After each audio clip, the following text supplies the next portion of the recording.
एव नित्यं ध्यानप्रधाना समता निधाना आचार्यवर्यं सततं जयन्ति आचार्यवर्यं सततं जयन्ति।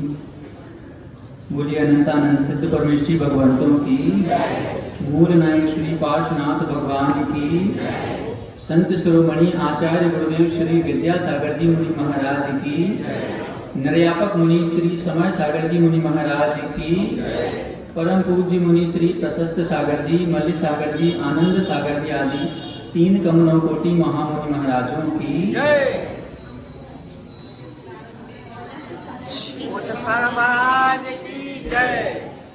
अभी थोड़ी देर पहले संचालक महोदय कह रहे थे, अभी थोड़ी देर पहले 2-3 उन्होंने बातें कही कि यहाँ पर जिन जिन महाराजों के परिवारजन आए हैं, छुल्लक लोगों की अपेक्षा कह रहे थे वैसा, तो हम लोगों के परिवारजन तो पहले ही लाइन में यहीं पहले से ही विराजमान है। फिर एक बात और उन्होंने कही कि आचार्य महाराज की जैसी दीक्षा हुई थी ऐसी दीक्षा किसी की नहीं हुई। उसमें एक पंक्ति और जोड़ दें कि आचार्य महाराज जैसी दीक्षा देते हैं वैसी दीक्षा कोई नहीं देता। मंगलाचरण जो अभी आपके सामने रखा है, वैसे तो सारी बातें पहले 4 जो छुल्लक जी महाराज लोग हैं उन्होंने दीक्षा क्या है, आचार्य महाराज के गुण क्या हैं, आदि आदि समस्त जो प्रसंग हैं वो आपके सामने रख दिए हैं। और जो अभी हमने आपके सामने मंगलाचरण किया है उसमें भी कुछ आचार्य महाराज के विशेषताएं और उनके विशेषण दिए हैं। और वो सारे विशेषण यदि आपको किन्हीं में दिखेंगे तो वो वर्तमान में केवल एक ही जन है जिनका नाम है आचार्य विद्यासागर जी महाराज। मंगलाचरण में उसमें कहा गया है कि अवाक विसर्गा वपुषा एक मोक्ष मार्ग, ऐसा कहा गया है, जिसका अर्थ है कि यदि इस मंच पर पीछे आचार्य महाराज को विराजमान कर दिया जाए तो उन्हें अब शब्द बोलने की भी आवश्यकता नहीं है, केवल आप उनके दर्शन मात्र से ये समझ सकते हैं कि ये ही मोक्ष मार्ग है और इस पे चल कर के ही साधु लोग जो होते हैं वो मोक्ष तक पहुंच सकते हैं। समझ में आ रही ना आप लोगों को बात? समय तो वैसे 15 मिनट ज़्यादा हो गए, लेकिन क्या छुल्लक जी लोग सब शुद्धि करके आते ना तो थोड़ा एडजस्ट कर लेते बना। पूर्व का प्रसंग इन्होंने रखा है कि कोरोना काल उस समय चल रहा था और कोरोना काल में उस कोरोना काल के कुछ अच्छे इफेक्ट भी लोगों पर पड़े हैं। और बीच का जो समय होता था ना, जो दोपहर होती थी, क्योंकि घर से बाहर जाना तो उस समय संभव हो नहीं पाता था, तो उस बीच के समय में बहुत सारे घरों में जो बड़े महाराज लोगों के द्वारा जो शंका समाधान आदि होते ना, उसमें कहा जाता था कि इस बीच के समय का आप सदुपयोग करें। तो उसमें छोटे सभी घरों में प्राय बीच बीच में स्वाध्याय की एक प्रक्रिया प्रारंभ हो गई थी। सब लोग थोड़ा थोड़ा करके स्वाध्याय करने लगे थे। तो पूर्वावस्था की बात है, ये हम लोगों ने भी प्रारंभ किया कि ये काम करते हैं, ये बहुत अच्छा होगा कि अपना उपयोग जो है वो शोभ में चला जाएगा और दोपहर में अपन सब लोग स्वाध्याय करना प्रारंभ करते हैं। तो उसमें क्या हुआ कि हम लोगों ने 6 डाला ग्रंथ उठाया और उसका स्वाध्याय करना शुरू किया। जैसे ही वो 6 डाला का स्वाध्याय पूर्ण होने को था कि लगभग उस दिन 4 बजे का लगभग समय होगा, तो किसी माध्यम से इंदौर से एक खबर आई कि पूर्वावस्था का नाम लेके उन्होंने कहा कि उनसे संपर्क करना है। तो हम लोग थोड़ी देर के लिए तो समझ में नहीं आया कि क्या हो रहा है। तो उन्होंने बताया कि आप एक कक्ष में जाइए और उस कक्ष में केवल आप रहें, बाकी सब लोग उस कक्ष में ना रहें। तो पहुंच गए। थोड़ा थोड़ा अंदर से ऐसा लगने तो लगा था कि अपने अच्छे दिन आने वाले हैं अब।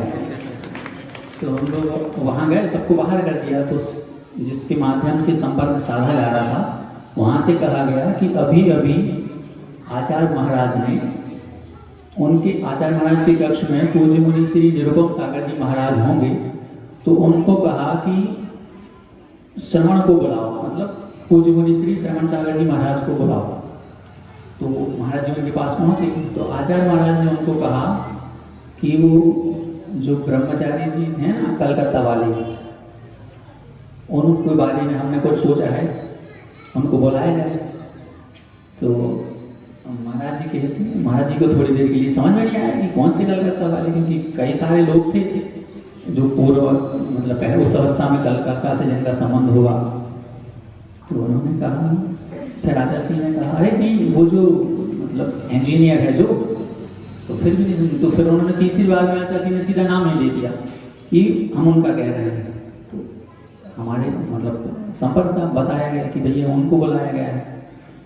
हम लोग घर जैसे ही उस कक्ष में थे, वहाँ बात चल रही थी, जिसके माध्यम से बात चल रही हो, तो उन्होंने कहा कि आपको आज ही पूज्य व्यापक मुनि श्री मतलब बड़े महाराज जी बीनावाड़ा में चातुर्मास रथ है, आपको उनके पास जाना है। तो जैसे ही हमने ये बात सुनी, तो थोड़ी देर के लिए तो समझ में नहीं आया कि क्या हो गया। ये बिल्कुल वैसे ही हुआ था जैसा आप लोगों के साथ हुआ है, क्योंकि आप लोगों को सबको पता था कि पूज्य बड़े महाराज का संघ यहाँ से आगे बढ़ जाएगा, और जैसे ही वो यहाँ रुका तो आप लोगों में खुशी हो गई ना। ऐसे हमारे साथ हुआ था, थोड़ी देर के लिए समझ में नहीं आया कि क्या हो गया। फिर हमने कहा ठीक है। तो बोले, वहाँ से बोल, उन्होंने कहा कि कब जाओगे? तो हमने कहा अभी शाम को। बस इतने में वो संपर्क था वो पूरा हो गया। अब बाकी लोगों को बताया गया कि कुछ ऐसा हुआ है। तो मन में ये ख्याल आया कि वहाँ चले जाएंगे, अब बीनावाड़ा भी यदि चले गए तो कितने समय तक अब आचार्य महाराज के दर्शन नहीं होंगे, क्या पता। फिर दिमाग में आया कि कैसे किया जाए कि दोबारा उनसे संपर्क हो। ये विचार मन में चल ही रहा था कि वहाँ से दोबारा से संपर्क हो गया, और जो उस तरफ जो लोग हमसे संपर्क कर रहे थे, उन्होंने कहा कि क्यों भैया आचार्य महाराज के दर्शन के ना बने, दर्शन बिना करे ही चले जाओगे क्या वहाँ बीनावाड़ा? हमने कहा नहीं नहीं नहीं, हम तो खुद अपने मन में भी यही सोच रहे थे कि कैसे हो कि वहाँ पहुँच सके। तो बोले कैसे आओगे, क्योंकि कोरोना का चल रहा है, बाहर से तो किसी माध्यम से आप आ नहीं पाओगे। तो फिर किसी माध्यम से एक व्यवस्था बन गई और हम लोग सब वहाँ पहुँचे। शाम का समय था, वहाँ पहुँचे आचार्य महाराज के पास। तो आचार्य महाराज जाके सीधा वहाँ संजय भैया जी थे पनागढ़ वाले, उन्होंने हम लोग जाके श्रीफल चढ़ाने वाले थे, उन्होंने बता दिया था आचार्य श्री को कि वो आए हैं। श्रीफल चढ़ा, वो कुछ बोलने ही वाले थे, चूँकि शाम का समय था। तो आचार्य महाराज ने इशारे से कह दिया, उनका अर्थ था कि अभी शाम है, अभी आप कुछ नहीं करो, अपन सुबह देखेंगे। अब जैसे तैसे शाम पूरी हो गई, और आप लोगों को ये बात तो अच्छे से विदित है कि एक बार यदि आचार्य महाराज के औरा में आप पहुंच जाएं, मतलब यदि उनकी रेंज में पहुंच जाएं, तो सबसे पहले अंदर ये चलता है कि कब इनके दर्शन हो जाएं। बाकी सब बातें तो दरकिनार हो जाती, फिर उसकी जरूरत नहीं पड़ती। तो वहाँ पहुँच गए, अंदर जा नहीं सकते क्योंकि सबको पता है कि कोरोना का चल रहा है। तो स्थान पे कहीं रुक गए, और सुबह जैसे आचार्य महाराज के पास पहुँचे, तो आचार्य महाराज धीरे से जाके महाराज जी ने बता दिया कि वो हैं बाहर। तो हम लोग अंदर जाके पहुँचे और आराम से शांति से वहाँ बैठ गए, अच्छे से दर्शन किए। और आचार्य महाराज ने, और जैसे ही हम वहाँ अंदर पहुँचे तो सब लोगों को बाहर कर दिया, मतलब सब लोग चले गए, अकेले बैठे थे। और उस बीच लगभग 15-16 मिनट में आचार्य महाराज ने हमारी पूरी जन्म कुंडली पूछ ली हमसे, क्या कैसा पूरा हाल बता दिया, और वहाँ से हमको पूछ भी दिया, सब कुछ बता दिया उन्होंने। और जो भी पूछे चलगी लोगों ने जो कुछ बताया ना, वो सारा का सारा वहाँ पर उन्होंने अपने माध्यम से हमें बता दिया, और संकेत कर दिए कि आपको सीधा यहाँ से जाना है। अब चूँकि समय हो गया है, अभी इतना ही रहने देते हैं हम, बहुत हो गया समय।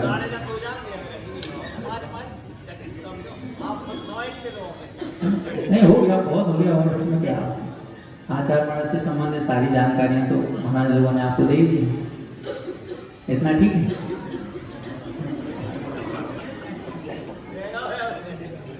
बोलिए परम पूज्य आचार्य गुरुदेव श्री विद्यासागर जी मुनि महाराज की। बोधि समाधि परिणाम शुद्धि स्वात्मोपलब्धि